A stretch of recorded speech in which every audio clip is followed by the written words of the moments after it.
It's the end of 2025. And before I look forward to 2026, I always like to look back a little bit for one specific reason. I like to look back at the videos I've made, the things I've written, and figure out, what did I get wrong? I know that's kind of a weird thing to do, but I actually think it's really helpful and useful to look back so that you can say, I got this wrong. Why did I get it wrong? How can I avoid doing it again? I think we don't do enough of that in life, and I think journalists don't do enough of it. So I want to do that with you today. And I've gone through most of my videos and most of my posts, and I've isolated the thing that I think I got the wrongest this year. And it is this, that Mike Johnson, the Speaker of the U.S. House, was one of the most underrated speakers in modern history. Now, I'm going to walk you through how I got there, right? Because I think there is some logic here, but I want to show you sort of how I got there, where I erred, and sort of where we're headed. Okay, so start of the year. Mike Johnson, there are real questions. January 2nd, I think, is the vote to reelect him as speaker. There are real questions. January 2nd, 2025. January 2nd, 2025. There are real questions about, is he going to win? Because he needs 218 votes. There's only 219 Republicans. And people are talking about how there's already one, Tom Massey from Kentucky, who says he's not going to vote for him. So will he get the votes? Will he have to go a bunch of ballots, et cetera, right? We expect a lot of drama. There's actually not all that much drama. It's only one ballot. Now, Johnson holds that one vote open for a really long time as Donald Trump works the phones to convince people to vote for him. But he gets it done on one ballot, to Johnson's credit. And I wrote a thing that said, look, Mike Johnson won. I made a video about it. Mike Johnson won. There were real questions whether he would be speaker. He figured it out. He got it done, which I wasn't sure he would, right? I wasn't sure he would have lasted to be speaker in 2025. All right, so that was my first piece of evidence that, like, maybe this guy's got more moves than I thought. Before I go any further, very quickly, quick pitch. Subscribe to this channel. I'm independent and I'm authentic. Those are my North Stars. I will always follow them. I hope you hit that subscribe button. Okay, so we move on to March. And in March, if you remember, Mike Johnson gets a bill passed through the House with a 3-seat majority, a tiny, tiny majority, gets a bill passed through the House that keeps the government open. This is the one that eventually goes to the Senate. And Chuck Schumer, the Senate minority leader, the Democrat, gives in to Republican demands and they keep the government open. This is in March. Okay. And again, I write and talk about how, like, Johnson got it done. Like, not easy when you have a 3-seat majority to get something big like that, where there's a lot of competing interests within the Republican conference. Not easy to get it passed. He got it passed. Impressive. But the really big one where I went in on Mike Johnson in a good way was in May.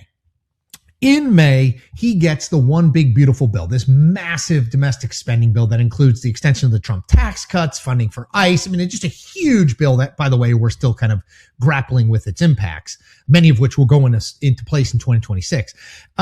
He gets that through, which I did not, without any like major fights or amendments or problems. Like, there were hiccups along the way, but he gets that through. At which point, I say and write that Mike Johnson is deeply underrated, that this guy who kind of came out of nowhere has managed to, with a majority of 3 seats that almost anyone would struggle to get anything done with a majority that small, has managed to get reelected as speaker, keep the government open, and pass Donald Trump's major domestic spending bill. It's a huge accomplishment. Republican or Democrat, any speaker with a 3-seat or less majority, getting anything done is remarkable. Getting something big like that done is even more remarkable. And I say this guy's underrated. He's going to be a really consequential speaker. Okay, that's May. So fast forward, the government shuts down, over the summer, and it stays shut down for almost 2 months. Now, in that time, I think that the most obvious cause for the downfall of Mike Johnson that we've seen in the second half of the year is the decision to keep the House out of session while the government is shut down. He keeps them out of session for almost 2 months. There is significant consternation about that among, yes, Democrats, of course, but also among lots and lots of Republican elected officials who want to be in Washington doing something, right? They want to do things. They don't want to just like stay in their districts. They want to be seen as doing stuff, right? And Johnson doesn't allow that. Now, why doesn't he allow it? I mean, we don't know for sure, but it seems to me very likely that one of the reasons he doesn't allow it is because one of the big reasons is because he does not want to have to swear in Adelita Grijalva, a Democratic member of Congress who has won a special election, who, once she becomes a member of Congress, will become the 218th signature on the discharge petition to force a House vote on the release of the Epstein files. He holds off. I think this leads to a lot of bad blood among Republican members directed toward Johnson. Eventually, the government reopens. He brings them back. Grijalva is sworn in. She becomes the 218th vote. The discharge petition goes forward. It passes through Congress, passes through the House with just one person voting against it. Mike Johnson winds up voting for it. Okay. But I think, so that's the cause you point to and say that's what doomed Mike Johnson. I actually think that's the proximate cause, right? But I actually think a couple things were bubbling under the surface. One of them was the fact that Johnson and John Thune in the Senate Majority Leader has done the same thing, but Johnson has almost wholly capitulated to Donald Trump's wishes. The story of Donald Trump's first year in his second term is massive and radical expansion or attempted expansion of executive power, right? And that can only come at the expense of the other two co-equal branches. And in this case, it has come at the expense of the legislative branch, who have basically given Donald Trump carte blanche to do things that are constitutionally laid out for Congress to do. And I think members of Congress, including Republicans, were not happy about that. Now, they didn't all speak out about it, but I think it annoyed them that Johnson wasn't allowing them to do their jobs. They came to Washington to do things, not just to rubber stamp what Donald Trump wanted. So I think there's an annoyance there. Then the Epstein files. He fights against the release over time. I think he does so at least in part because Donald Trump is leaning on him to do so.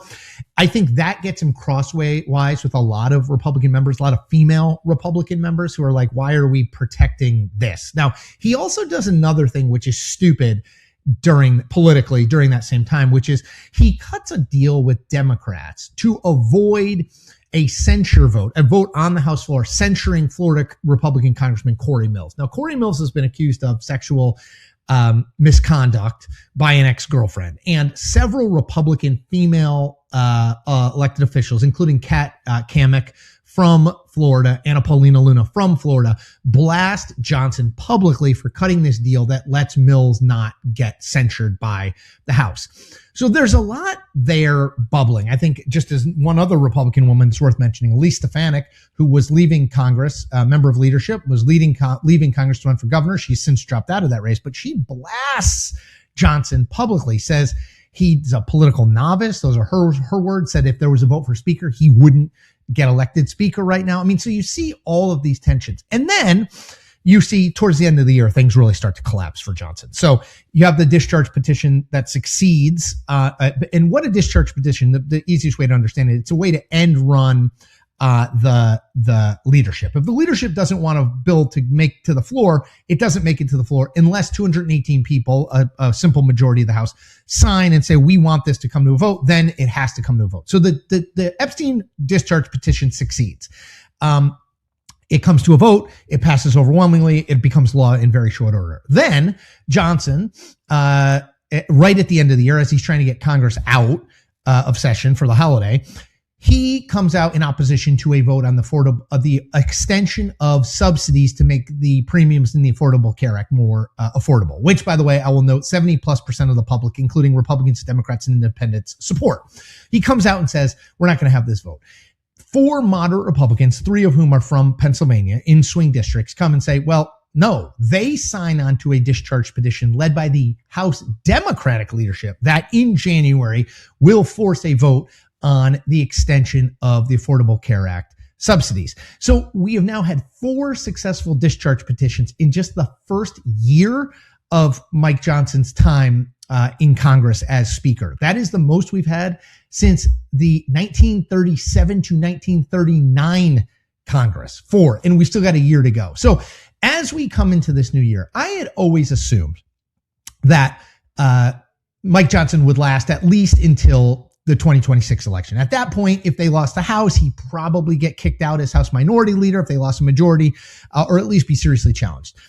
I don't know if he will make it now through 2026. I think if there's another big revolt in the Republican ranks, he could be out. Now, let's finish on this. My mistake. What did I do wrong? What I did is I assumed that declaring a winner 5 innings into a 9-inning game made sense. I forgot that politics is a long game, that you can't look at 3 months and say, well, everything's great. You can say Mike Johnson in the first 5 months of the year did better than many people expected. That's what I should have said. I should have been less conclusive that, oh, Mike Johnson, he's amazing and he's deeply underrated and he's going to go down as this really important speaker. He still might. I mean, look, politics, you can have a good 5 months and then a bad 7 months and then a good year. Who knows? But I do think I just jumped to a conclusion too fast. And, in my business, I think you get rewarded by saying this is the best thing or the worst thing that ever happened. So I think I played into a little of that. But anyway, I